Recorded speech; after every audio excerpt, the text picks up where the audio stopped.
had to think about the player, because with film music it's so simple, you know exactly what's going to happen when, but this concept of interactivity was so new for me, so I kind of look back at it fondly because it's quite a basic approach to, you know, compared to something like Everybody's Gone to the Rapture, where that was an open world adventure where I had to really think about the player and their movement through the space. So I kind of look on this very fondly, this moment in the game.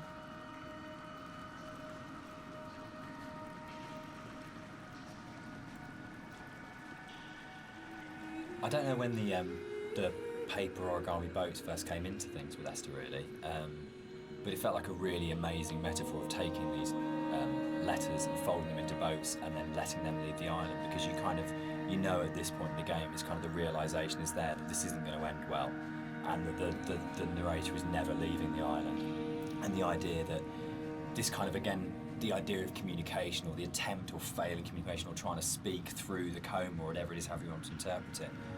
But the idea of putting the boat in the underground river really felt like it kind of reinforced that sort of dream-like kind of quality of the caves, of actually there's something really sad about this one boat, because when you see it go past, you know that even the boats aren't going to leave the island. Like this is something which doesn't have a tidy, neat kind of like resolution, and there's, even if you don't sort of think about it to that sort of level of depth, there's just something, it's one of those things that game do, just a moment that has a really distinct emotional tone to it, that you go, there's a pause when you see that boat goes past, that I just think is, yeah, it's something special you can do with kind of media like games.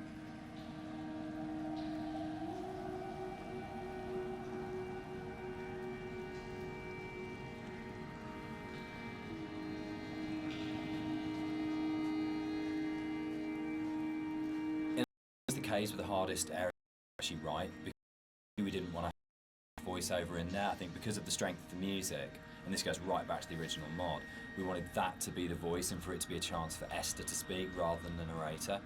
And we also wanted to have this break, so when the narrator came out from the caves, you had a real definite sense of something happening, and that he had changed as a result of this journey. So it meant really felt wrong to have a lot of voiceover within there, but then that made it really difficult, because then it was, you had like 4 one-sentence lines in there, and each one of those had to have an absolute clarity and to really, really kind of work. So I think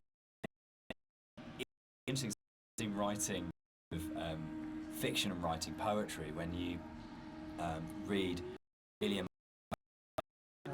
surgical precision, where every single word is considered and placed so absolutely, and rather than being able to kind of, because the narrator rambles quite naturally, it was able to, you could kind of get into the flow of the narrator's ramble in other places in the level, and this was a real challenge, because suddenly I was having to write like a poet, of going, every single one of these words, every single cadence, every single sound has to be absolutely perfect, or it'll just feel like the narrator's voice is intruding on the rest of the experience. So it was, yeah, I think definitely the most challenging area of the game as a writer.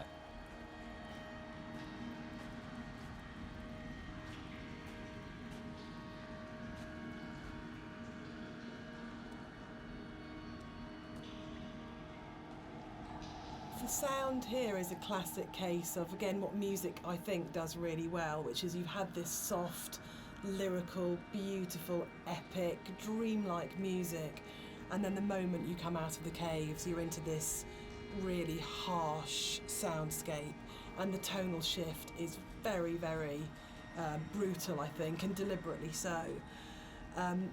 You have very little music when you come out of the caves. You hear the wind, and it's a classic case of foreshadowing. So we know from this point that things are probably going to get bleaker, more difficult. And yeah, it's something that music does really well, I think, which is that emotional signalling and signposting.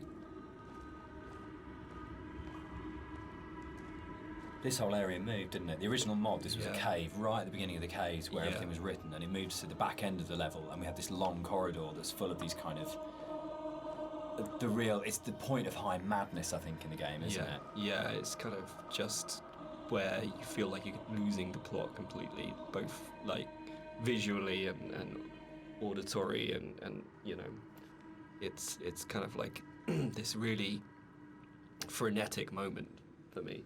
I think it's where you feel most that you're underneath a mountain, and you feel the weight of that mountain, and just I loved the idea when we were, putting through it of what would it actually take to do this, like to actually paint all these symbols and what is going on, and it really is quite an explicit kind of thing of madness of going, you would have to be insane or very, very disturbed to actually do this, and what is the process that this person's trying to work through, what they achieve by this, really making it a crawl through a tunnel as opposed to just a static location. Yeah, I think it's the consistency and the coherence of the symbols is a lot more broken down as well. Like you see some symbols before like scattered around the environments, but at this point they're like right in your face, and they're kind of it's just total madness, Any kind of meanings have been crossed over and confused, and I think it really helps to bring the tension up at this point at a level as well. So you're kind of coming out of this dreamlike state a little bit. Yeah, you kind of know that you're getting towards the end of the serenity into something that's a bit more disturbed than that. Yeah.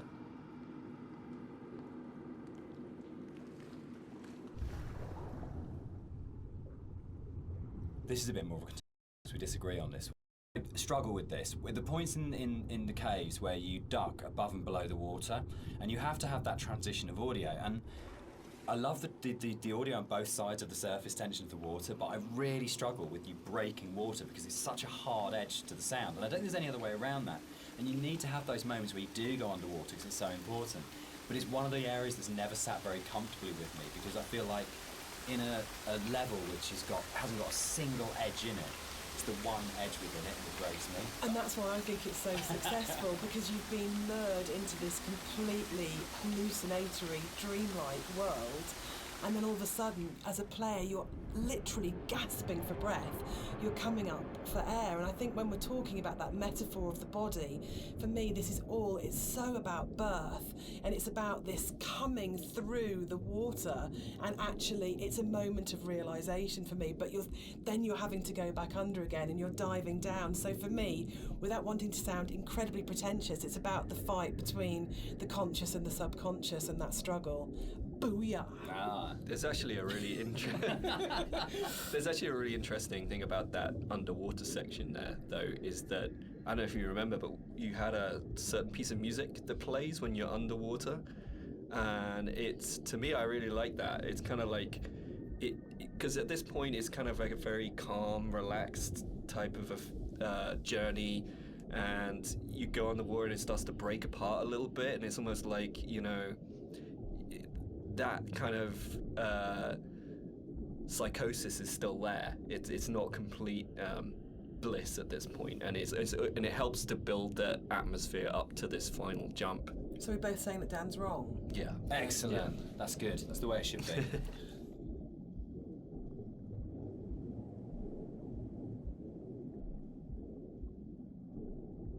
The motorway scene. The biggest new addition to between the mod and the commercial version. This didn't exist in the mod at all. It was a completely new thing. Yeah, it's I wasn't sure where the idea spawned from to have this scene, whether I just sort of went off or we discussed it, or I can't remember. I can't remember. Can you remember? It just kind of appeared, didn't it? And then it was just this kind of. I think for me, actually, I remember being some technical difficulty between the drop and then coming out at the end part, but it was the same thing that we dealt with in the past of like, how do we not kill the player? From a technical standpoint, I think it might have been something to do that, but it was also, I can't remember where the whole thing came from. I think it's my favourite point in the whole game, actually. I think it's just it's quite shocking, and it's so surreal, and it's so beautiful. And from an audio point of view, you have that baby's heartbeat bringing us back to the idea of the ultrasound.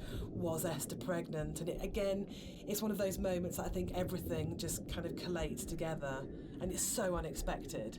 Yeah, for me, it's like a moment of realization. Yes. It's like, is, you know, he's coming to terms with something almost, you know. Whether or not what actually is going on at the moment is real, this did happen. There's kind of an absolute.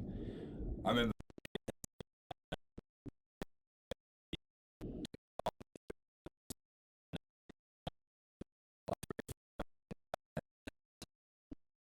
And it was a and he said, I really remember kind of popped in my tracks by it.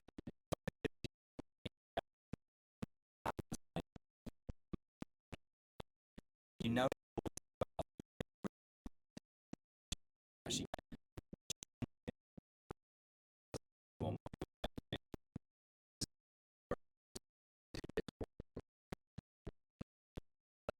Lucky.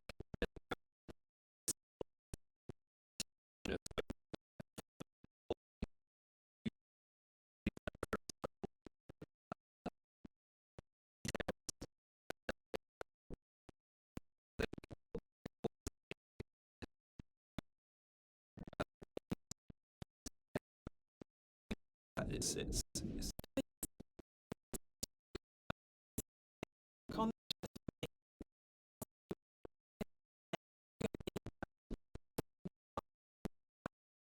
effectively. That's the reality.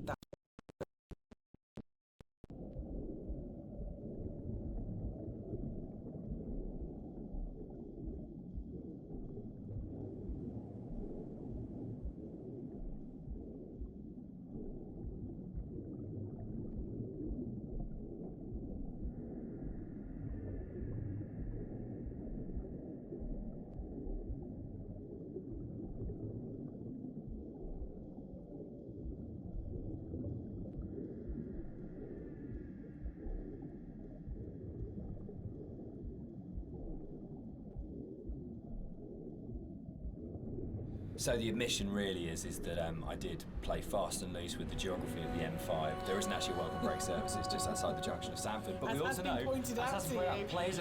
I mean, what a thing is it if you make something that's based vaguely on somewhere in real life. In terms of a compliment, when you're getting emails from players going, there isn't a welcome break there, and people really trying to work out where is this, and whole threads about where on the M5 is. That's just the most amazing feeling. But I think what I really love about, what I think works really, really well in Esther, and again it's something that I think is really carried forward to our other games, is that a lot of the time we're not dealing with kind of like big, glamorous, amazing, epic places. It's a sort of like a ratty little island in the Hebrides. It's someone who lived in Wolverhampton. It's just outside, you know, a service station on a stretch of the M5. And I think that earths what's going on. It gives it a realness as well, particularly when you sort of put it against the surrealness of the caves. Actually, kind of going, this is really surreal and this is really, really dreamlike, but actually I'm talking about, you know, a car accident just outside a little chef, and that playing off those two things against each other. It's like making the ordinary extraordinary. Absolutely, yeah.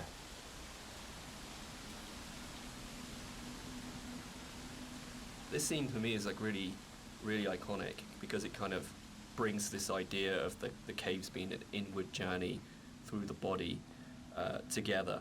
It's really kind of like a symbol of rebirth, and it actually brings together a lot of the visual goals that I wanted to achieve with a lot of the symbolism in the game. Like I've talked a little bit about how the environment was kind of designed to provoke emotions, and kind of the impressionistic style gives you just enough information to make you think of things and feel things. But this is probably like the antithesis of this. And the whole feeling of rebirth here is quite strong.